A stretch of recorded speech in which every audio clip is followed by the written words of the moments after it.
Welcome, ladies and gentlemen, to the 2020 UD Crusaders Report, Week 3.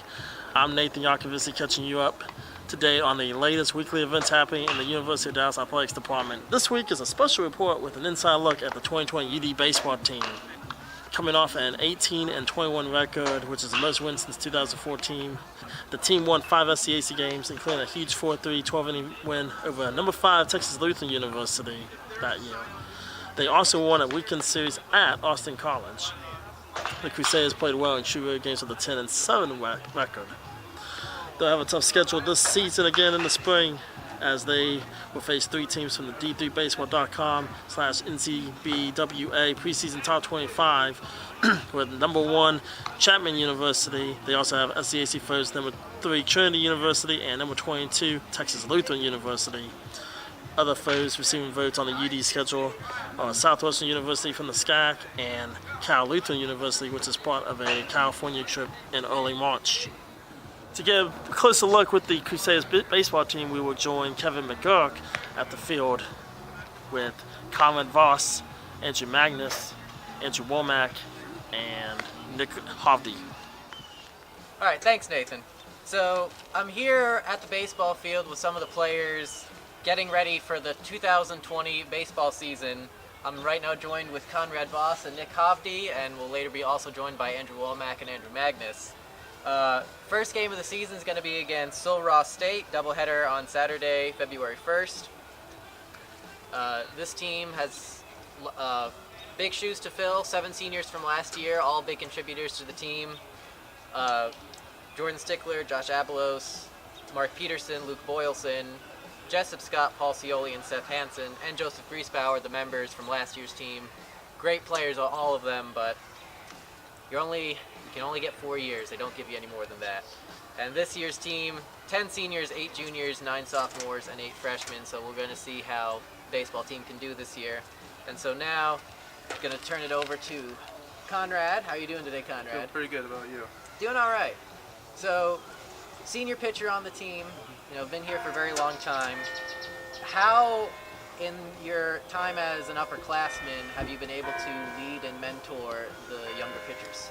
Yeah, I would just say lead by example, go out there and do the best you can every day, and just try to be a great example for everyone around you. And so, last season, you had 12 starts, went 8-4 with a 4.7 ERA and 50 strikeouts. Actually, the winningest pitcher in the SCAC. And did that as a junior. This year, you're better, you're senior. If the SCAC had its own version of the Cy Young Award, do you think you're going to get it this year? I could hope so. Hopefully I just come out better and I give us a chance to win every weekend. All right, well, fair enough. Thank you, Conrad. Thank you. So now we're going to talk to Nick Hovde. How you doing, Nick? Good, Kev. How are you? Doing all right. So there's several outfielders on the team. Obviously you're one of them. Jacob Schwartz and others. Several outfielders on the team. Going to be lots of competition for starting spots. How do you think that competition is going to fuel all of you guys and try and bring the best out of you? Well, I think as you mentioned earlier, we had a couple of senior outfielders, Luke Boylson and Jordan Stickler, on the team last year that started just about every game.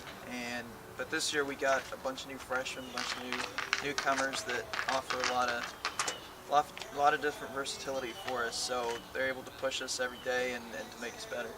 And that was going to be, you mentioned, bringing up the old outfielders. That was going to be my next question. How, with an entirely new outfield, how do you guys feel up to the challenge of filling their shoes?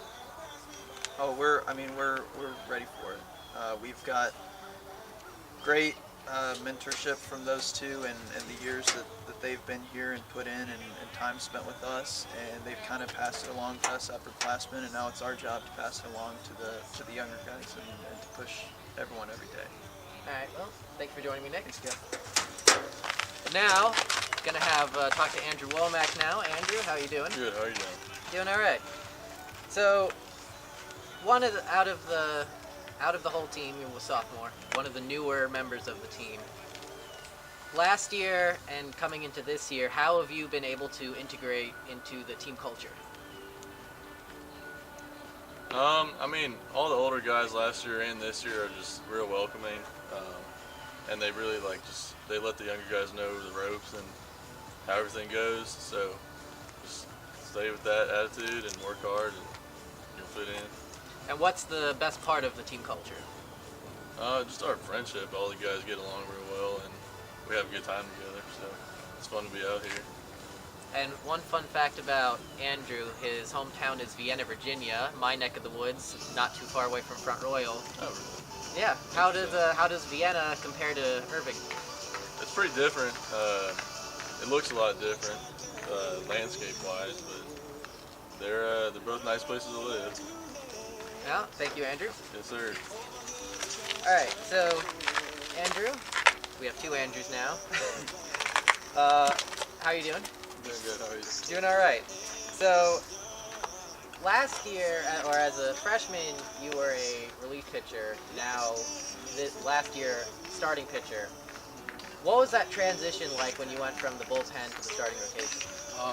It was actually easier for me because in high school I did more starting work, and going to freshman year it was kind of hard to transfer to being a reliever, and I had started my very first game as a freshman also, and I had gotten hurt, and that's more why that I changed to a reliever, but it was pretty easy for me to go to a starter.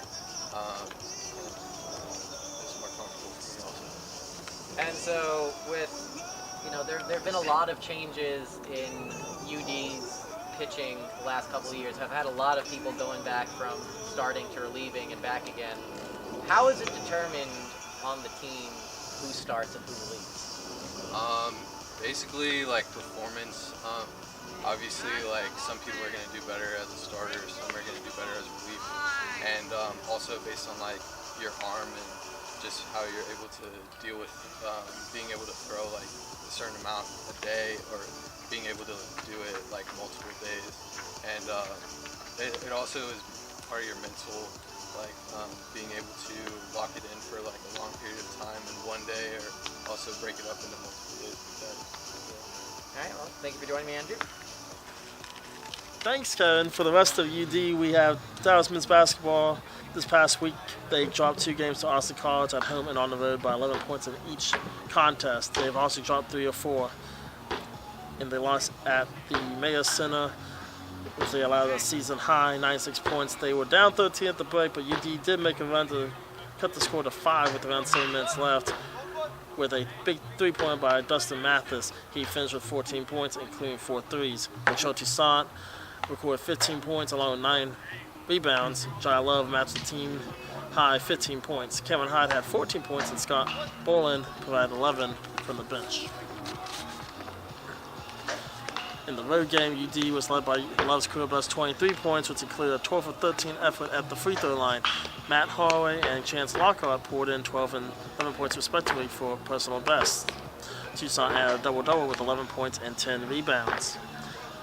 Dallas is back at the Mayo Center this Friday and Saturday, hosting Johnson & Wales University and Colorado College. The SCAC standings are jam-packed with 6 eligible teams within 3 wins of each other. Dallas is currently 4th in the seeding, holding a tiebreaker over Trinity University.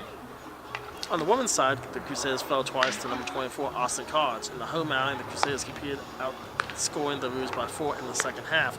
Matt Horn scored 16 points, and Vanessa Diaz had a season-high 14 rebounds. Beyonce Perry tossed in 10 points. In the road game, none of the Crusaders were able to reach double figures in scoring, but Diaz had a game-high 8 points.